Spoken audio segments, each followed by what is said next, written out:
साहित्य निधि में आज सुनिए हिंदी की वरिष्ठ एवं सशक्त कथाकार मधु काकरिया जी की लिखी हुई कहानी रहना नहीं देश बिराना है। उतरती शाम में बालकनी से कपड़े उतार रही थी कि देखा वो सामान रखवा रहा था टैक्सी में।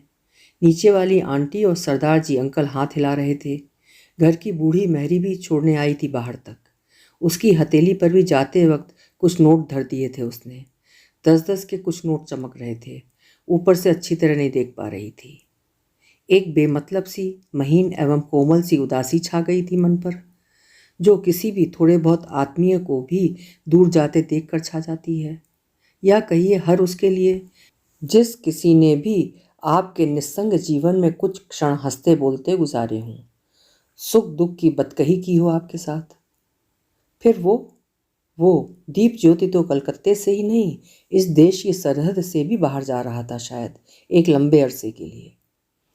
अधिक नहीं, साल सवा साल का ही परिचय रहा होगा उससे, लेकिन फिर भी लगता रहा मेरा एक अंश ही जा रहा हो, जैसे उसके साथ कुछ था उसमें जो धीमे धीमे से खींचता था उसकी ओर हर बार। खामोश खामोश एवं उदास उदास सा वो दीप ज्योति जब पहली बार भेंटाया था मुझसे तो किसी भी कोण से नहीं लगा था कि डॉक्टर जाति का। दीदी, आज मेरा दिल्ली से फ़ोन आ सकता है, प्लीज़ बुला लीजिएगा, मेरी मम्मी का होगा।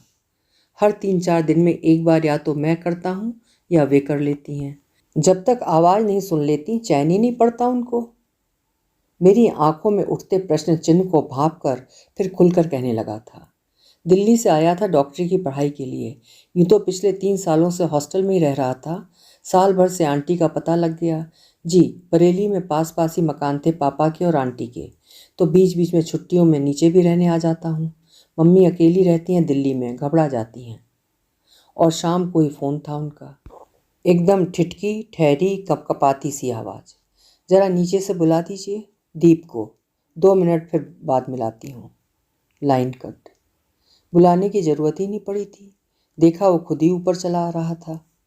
हाँ जी मम्मी, सत श्री अकाल, सब ठीक चल रहा है। तुसी बहुत चिंता करते हो। हॉस्टल विच खाना चंगा मिल जांदा है, फल भी ले लेंदा। लो गल कर लो। रुमाल से माथे का पसीना पोंछता हुआ वो बोलकर कम पुचकार ज़्यादा रहा था, और अंत में फ़ोन उसने मेरी ओर बढ़ा दिया था। मम्मी बात करेंगी आपसे। बहन जी, जरा चेहरा गौर से देखकर बताइए, देखने में कैसा लग रहा है? दुबला तो नहीं लग रहा है? फल खाने के लिए टोकते रहिएगा। कांपती हुई आवाज़ धीरे धीरे उठ रही थी, जिसके पीछे जाने कैसा इतिहास होगा। आदत के मुताबिक मैं फिर सोचने लगी थी। हजारों दूर बैठी एक माँ का कलपता चित्र आंखों में आकार सा लेने लगा था, और उसके बाद प्रायः ही हर सप्ताह उसका फ़ोन आ ही जाता, तभी उससे चलता हुआ बातचीत भी हो जाती। मम्मी बहुत चिंता करती है। चिंता नहीं, एक प्रकार का डर बैठ गया है मम्मी के दिमाग में कि कहीं मुझे कुछ हो ना जाए। दरअसल जब से पापा गुजरे हैं, जिंदगी के सारे रंग और अर्थ ही बदल गए मम्मी के लिए। जाने कितना डर और असुरक्षा जमा हो गया है मम्मी के भीतर, और ऊपर से 24 घंटों का अकेलापन। पिछली बार गया था तो कुत्ता दे आया था मम्मी को कि कुछ तो चहल पहल रहेगी, लेकिन मम्मी ने उसको भी किसी को दे दिया। अब यही डर कि कहीं मेरे एकाएक आ जाने पर अजनबी समझ मुझे ही न काट ले कुत्ता। और आंखों में उभर आई भरी भरी सी बदली को जबरन सोखने की चेष्टा करने लगा था वो। उस दुखद प्रसंग को वहीं विराम चिन्ह देकर मैंने बातों का रुख फिर पलटा। कितने भाई बहन हो? जी, एकदम अकेला हूँ। मेरे लायक कोई काम हो तो बता देना। और सहानुभूति का ताप पाकर उसके भीतर जमा कुछ कुछ पिघलने सा लगा था। चेहरा मोम सा हो गया था। जी जरूर, पर आंटी मेरा बहुत ख्याल रखती हैं, प्रायः कहती हैं बोरिया बिस्तर लेकर यहीं आ जाओ। हॉस्टल में कोई तकलीफ नहीं होती? तकलीफ? लगा जैसे होंठों की कोर में विद्रूप सा कुछ उभरा था उसके। कुछ देर पूर्व के नरम नरम भावों पर पोछा लगा दिया हो जैसे किसी ने। विकृत सा मुंह बनाते हुए कहने लगा, जी, कलकत्ता का मेडिकल हॉस्टल गैर कलकतिया और राजनीति से बचकर चलने वालों के लिए ज़िंदगी का एक ज़बरदस्त पाठ है। आप किसी से मतलब नहीं रखें, सिर्फ पढ़ाई से वास्ता रखो तो भी जीने नहीं देते लोग। क्या नहीं देखा यहाँ? हॉस्टल के किचन में भात के भगोने में मुंह मारते कुत्ते को देखा, दाल में कॉकरोच के बच्चे देखे। इन सबको भूला नहीं कि एसएफआई और छात्र परिषद वाले पीछे पड़ गए। दोनों ही धमकाते कि यूनियन के इलेक्शन में उन्हें ही वोट दूँ। मैं भी शुरू में झमेले से बचने के लिए दोनों को ही कहता रहा दूंगा। फिर ऐसा हुआ कि चुनाव में एसएफआई एक वोट से हार गई। घेर लिया चेंगड़ों ने मुझे, मारा पीटा, जलील किया, धमकी दी कि हॉस्टल छुड़वा देंगे। एक बार तो मैंने भी सोच लिया था कि नहीं बनना मुझे डॉक्टर वॉक्टर, ऐसे कमीनों के बीच रहकर। 8 किलो वजन घट गया था चिंता के मारे। पर तभी किसी दोस्त ने हिम्मत बंधाई कि हॉस्टल छुड़वाना इनके बाप के वश का नहीं, यूं ही धमकाते हैं। गैर कलकतिया पाकर तब कहीं थोड़ा चैन मिला। बोलते बोलते उदासी एवं आक्रोश की गाढ़ी परत चेहरे पर उभरने लगी थी उसके। उन दिनों लगता था जैसे सिर झुकाए एक बैल भर रह गया हूँ। लगता था जिसको पीटो, मारो और जोतो। मेरे रूममेट ने शराब के नशे में सिगरेट पीते हुए मेरा आधा गद्दा जला दिया। आधी रात को नींद खुली तो बुरी तरह घबरा गया, लेकिन कर कुछ नहीं सका। अब कैसी हालत है? कुछ बोलने की गरज से मैं बोलने लगी हूँ। मेरी तरफ से एकदम चुप्पी उसे हतोत्साहित कर सकती थी। अब तो बेहतर हूँ। दरअसल साल भर के भीतर ही मैं पक गया था। जब फिर इलेक्शन का समय आया तो साफ कह दिया मैंने कि जब तक मेरा कमरा नहीं बदल जाता मैं उन्हें वोट नहीं दूंगा। बदल गया? हाँ, अब तो अच्छा कमरा मिल गया है, दोस्त भी गई। बात पूरी कर भी नहीं पाया था कि नीचे से खाना ठंडा हो रहा है, आंटी की आवाज़ गूंजने लगी ड्राइंग रूम में। बात को वहीं टांग कर चला गया था वो। बीच में कई दिनों तक फ़ोन नहीं आया था उसका। पता चला वो दिल्ली चला गया है माँ से मिलने। कुछ दिनों बाद फिर वैसी ही ठहरी ठहरी सी मरी हुई आवाज़, ज़रा बुला दीजिए। कैसा लगता है? कपड़े ढीले तो नहीं पड़ गए हैं उसके? आवाज़ जैसे साक्षात पीड़ा। Line cut. बालकनी से ही एक बार टेढ़ लगाई कि भागता दौड़ता वो ऊपर। फ़ोन है ना, खुद ही समझ गया था। और तभी लाइन भी आ गई थी। जी सत श्री अकाल मम्मी। नहीं तुसी बिल्कुल घबराना नहीं, मैनू पापा दे दिंदा पता है, तुसी हिम्मत रखो, वाहे गुरु सब ठीक करेगा। और बोलते बोलते फिर उसकी आवाज़ भर्रा गई थी। तो सिर्फ माँ ही नहीं, इधर बेटा भी कलप कलप उठता है माँ के लिए। बहुत अच्छा लग रहा था मुझे। आजकल के लड़कों के जैसा नहीं है दीप ज्योति कि प्रगति का ग्राफ ज्यों ज्यों आगे बढ़ता जाए माँ दिल के पिछवाड़े में त्यों त्यों नीचे सरकती जाए। अकेली रहती माँ घबरा जाती होगी। मैं उसके दुख को बांटने की चेष्टा करने लगती हूँ। क्या बताऊँ दीदी, अकेलापन तो मम्मी ने जानबूझकर ओढ़ रखा है। आसपास इतने पड़ोसी हैं पर किसी के यहाँ आती जाती नहीं। अब तो कोई कितना आए, बस दिन भर सबद मतलब सिखों का धर्म ग्रंथ सुनती रहती हैं या फिर घंटों गुरु ग्रंथ साहब को लेकर बैठी रहती हैं। सामने तला हुआ चिवड़ा और चना बादाम रखा हुआ था। चना बादाम के एक दो दाने टूंगते हुए फिर कहने लगा, दरअसल मम्मी डैडी के मर्डर के बाद से ऐसी हो गई हैं। पहले ऐसी नहीं थी, खूब घुलती मिलती थी लोगों से। क्या मर्डर? मुझे पता था सिर्फ इतना ही कि 84 के हिंदू सिखों के दंगों में दीप ज्योति के पिता मारे जा चुके थे। नीचे आंटी के मुंह से ही सुना था मैंने। फिर भी जाने क्यों उस महाक्षण में मैंने ऐसे दिखाया जैसे ये हृदय विदारक घटना मैं पहली बार सुन रही हूँ, कि कहीं ये बता देने से कि मुझे पता है उसके दुख की पवित्रता गहनता कम ना हो जाए। जी दीदी, मैं तब सिर्फ 8 साल का था। धुंधली सी याद है, पापा तब अक्सर इंग्लैंड वापस जाने की सोचते थे। सामने रखे पानी के गिलास को खाली करते हुए वो कुछ पल खामोश सा रहा। शायद सोच रहा होगा कि अतीत के बिखरे रिश्ते सूत्रों को किधर से पकड़ा जाए। और मैं उन पलों को गौर से देखने लगी, उसके चेहरे को। शायद उस पीड़ा के चिन्हों को ढूंढने के लिए जिसे आज से 14 वर्ष पूर्व झेला था उसने, और जिसके अवशेष आज भी अंकित थे वहाँ। कत्थई रंग के सोफे के कवर पर उंगलियों से लकीरें खींचता कहने लगा था वो। शुरू में बहुत ही धीमे से शब्द टपक रहे थे, गरम गरम मोम से। मेरे पापा बहुत ही टैलेंटेड थे। यहाँ से एमबीबीएस करते ही सीधे इंग्लैंड चले गए थे। जी, पोस्ट ग्रेजुएट भी उन्होंने वहीं से किया था। वहाँ पर काफ़ी ऊंची पोस्ट थी पापा की, सब कुछ था। फिर भी बीच बीच में अनमने हो जाते थे। दादाजी से भी पापा ने वादा किया था कि स्वदेश लौटकर ज़रूर आएंगे। 1975 में वापस बरेली आ गए थे दादाजी की तबीयत खराब सुनकर। साल भर के भीतर ही दादाजी गुजर गए। जी, पैतृक संपत्ति के झगड़े में कुछ मुकदमेबाजी भी गले पड़ गई थी, लेकिन तो भी विचलित नहीं हुए थे। दिल और हौसला दोनों ही बड़ा था पापा जी का, लेकिन असली दुख तब हुआ पापा जी को जब यहाँ उनकी पोस्ट ग्रेजुएशन की डिग्री को मान्यता नहीं मिल पाई थी। इससे टूटने लगे थे वे, क्योंकि कोई बड़ा ओहदा नहीं मिल पाया और बरेली जैसे छोटे शहर में प्रैक्टिस मन लायक जमी नहीं। एक रुके हुए आदमी की सी जिंदगी हो गई थी पापा की। अब ये तो भाग्य की बात कि पापा के गुजरने के बाद जब 86 में रानी विक्टोरिया यहाँ आई तो दोनों देशों की मेडिकल काउंसिल ने मिलकर एग्रीमेंट कर लिया और पोस्ट ग्रेजुएट की डिग्री को मान्यता मिल गई। पापा रहते तो बड़े खुश होते। बोलते बोलते वो फिर भर गया था, भरे भरे बादलों सा। किचन में गैस पर कुकर चढ़ाकर आई थी मैं, जिसकी सीटी मुझे बुला रही थी। उसको भी कुछ पल व्यवस्थित होने का समय देते हुए मैं किचन की तरफ मुड़ी के देखा। पीछे पीछे वो भी आ रहा था। शायद उसे भी किसी धैर्यशील श्रोता की ज़रूरत थी। वो भी शायद हल्का हो जाना चाहता था। मम्मी बताती हैं कि उन दिनों बहुत ही तंगहाल थे हम लोग। पापा को अपनी जापानी टोयोटा भी बेच देनी पड़ी थी और भी कई कीमती सामान बेच डाले। छोटे मोटे एसेट्स को बेच बाच कर दिल्ली आए। दिल्ली में पूरी तरह जम भी ना पाए कि यह हादसा हो गया। फिर कुछ पल मौन। शरबत बनाकर लाती हूँ। उसे सहेजने का मौका देने के बहाने मैं कुछ देर के लिए वहाँ से खिसक जाना चाहती थी। जानती थी आगे क्या आने वाला है, पर उसने मेरा हाथ पकड़ लिया था। नहीं, आप बैठो। शायद वो नहीं चाहता था कि भावनाओं और संवेदनाओं का जो झीना सा पर्दा बन गया है हमारे बीच, उसमें मेरे उठ जाने से किसी भी प्रकार का व्यवधान पड़े। उस हादसे वाले दिन की धुंधली सी याद है, बस इतनी कि स्कूल का बस ड्राइवर कोई लंब तड़ंग राजपूत था। सारे रास्ते मुझे अपनी सीट के नीचे छुपा कर लाया था, लेकिन जैसे ही घर पहुंचा कोहराम मचा हुआ था। मम्मी बताती हैं कि पापा जी भी सीधे घर चले आते तो उन्हें कुछ नहीं होता, लेकिन वे निकल गए ट्रांस जमुना की ओर। आसपास के दुकानदारों ने देखा था।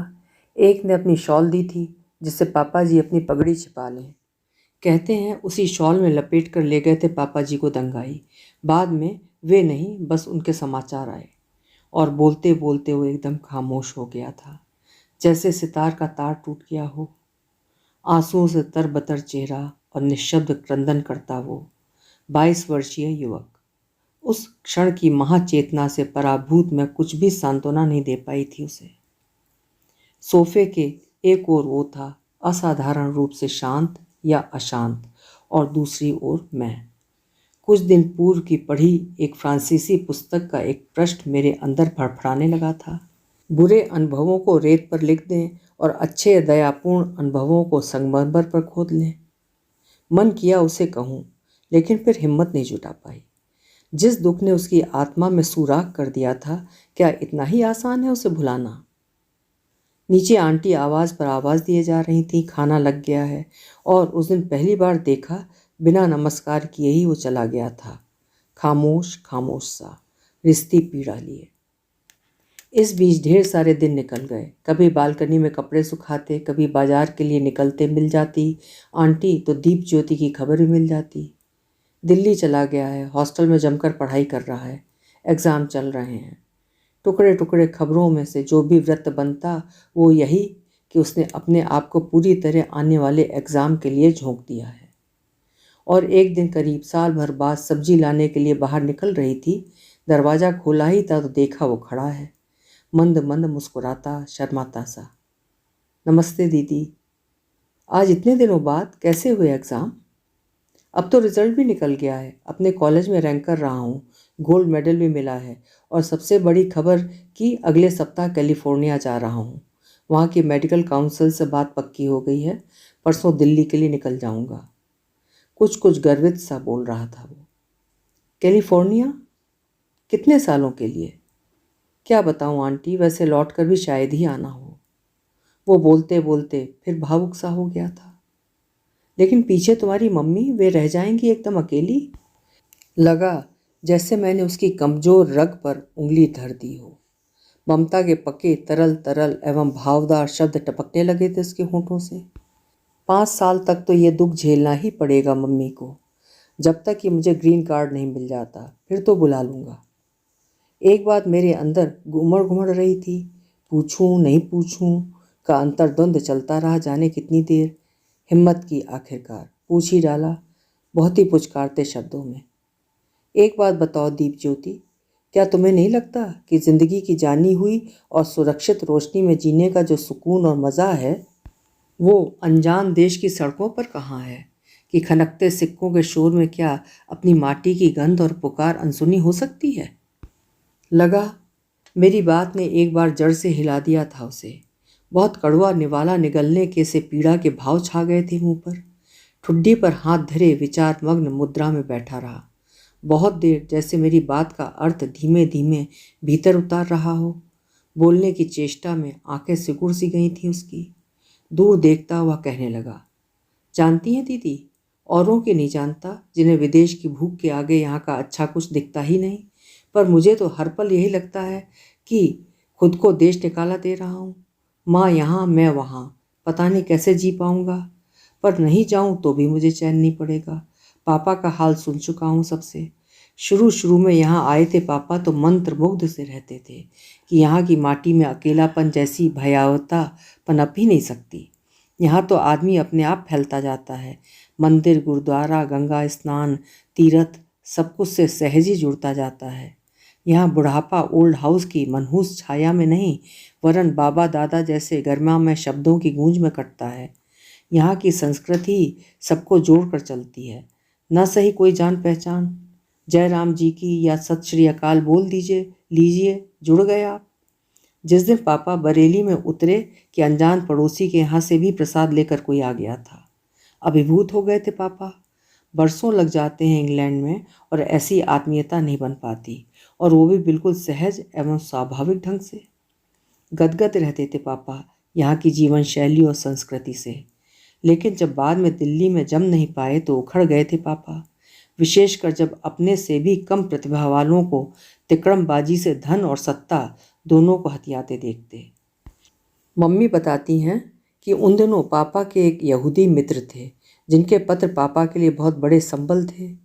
उन्होंने एक बार लिखा था, अपने देश की व्यवस्था और भ्रष्टाचार को देख कुड़ने से कुछ हासिल नहीं होने वाला। करो ये कि अपने बच्चों को बेस्ट तालीम दो, जिससे वे जहाँ भी जाएं उसी देश की इकोनॉमी को रूल करें। यहूदियों को देखो, आज अमेरिका की 40% इकोनॉमी को वे ही रूल कर रहे हैं। और अपनी बात की प्रतिक्रिया में वो मेरी ओर ताकने लगा था, टुकुर टुकुर। तो खूब पढ़ लिख कर रूल तो तुम इस देश की इकोनॉमी को भी कर सकते हो। बात मैं ख़त्म भी नहीं कर पाई थी कि वो टप से कूद पड़ा था। बीच में ही अधैर्य दिखाता और संक्षिप्त सी किंतु कुछ भद्दी हंसी हंसता, जो कि उसके स्वभाव के विपरीत था। ये तो देश ही विचित्र है दीदी। बाकी देशों के फार्मूले यहाँ काम नहीं करते। यहाँ पर तो प्रतिभा के साथ साथ गॉडफादर चाहिए या शॉर्टकट के हथकंडे और तिकड़मबाजी। खालिस मेहनत और प्रतिभा यहाँ टके सेर बिकती है। महज 22 वर्ष की उम्र और देश के प्रति इतनी कटुता, ऐसी विरक्ति। शायद उसकी इस मोह भंगता के पीछे उसका खुद का अनुभव उतना नहीं था जितना उसके पिता का इतिहास। ऐसा ही मैं सोच रही थी कि बात को एकदम नए कोण से उठा दिया उसने। जानती हो दीदी, मैं कलकत्ता क्यों आया था? शायद यहाँ जम सकूं, क्योंकि दिल्ली ने मुझसे मेरा पापा छीन लिया था, लेकिन बंगाल की भूमि ने भी मोह ही भंग किया मेरा। हॉस्टल में जो भोगा उसके बाद यहाँ से भी दिल उखड़ गया है। ये तो आप कलकतिया होते तो भी हो सकता था, विशेषकर इन वर्षों में जिस प्रकार छात्र स्तर पर ही राजनीतिक गुटबंदी होने लगी है। मैं उसके दंश को हल्का करने की चेष्टा करती हूँ कि वो और भी भड़क उठता है।